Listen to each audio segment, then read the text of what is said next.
Hey, this is Lewis from SoFly. In this video, I'll explain the settings in the Advanced Effects section of Oxygen.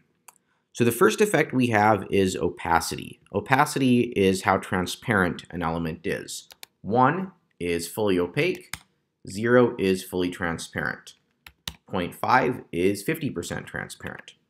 So let's say we want to make this image semi-transparent. We'd click the image, go to Advanced Effects, Opacity, and specify a value like 0.4 or 0.7 or 0.5.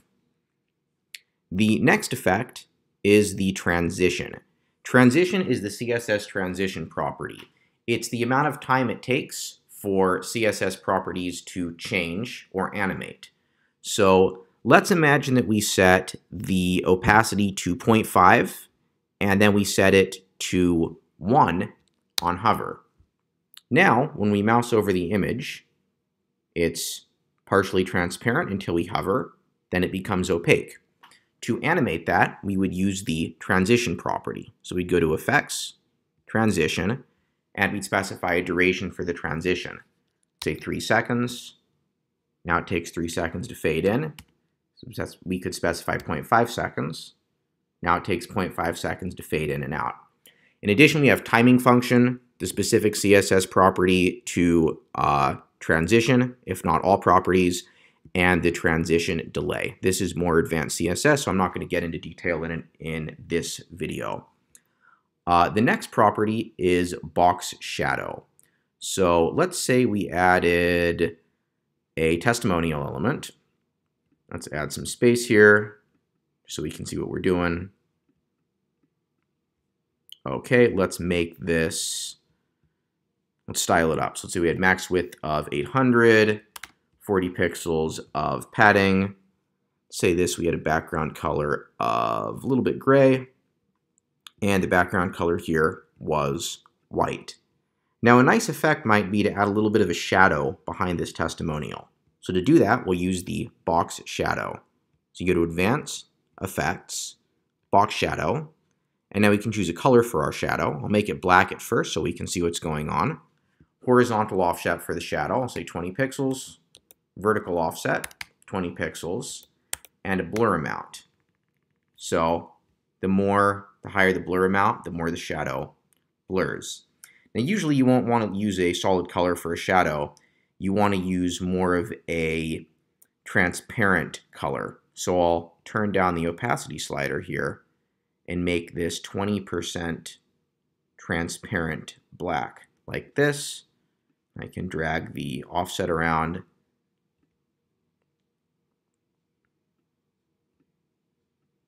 And now I have a nice soft shadow effect on my testimonial element. The next effect I want to show is text shadow. So let's click a text element, go to Advanced Effects, Text Shadow, and just like box shadow, we can add a shadow to the text. So let's start with black so we can see what's going on. Offset 20 pixels. Now we have a shadow. We could blur that, use a little less offset,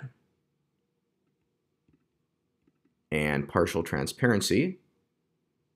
And now we have a nice text shadow effect. You can even remove the blur. Get an effect like that.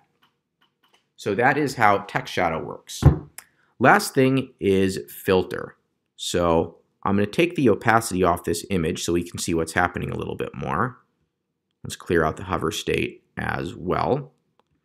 And then we'll go to filter, and we can choose various effects to put on the image. So we can blur the image. We can adjust the brightness of the image. We can adjust the contrast of the image. We can make the image black and white. We can rotate the hue of the image. We can invert the image's colors. We can saturate the image. And we can apply a sepia effect to the image. And note that these effects work on all elements, not just images.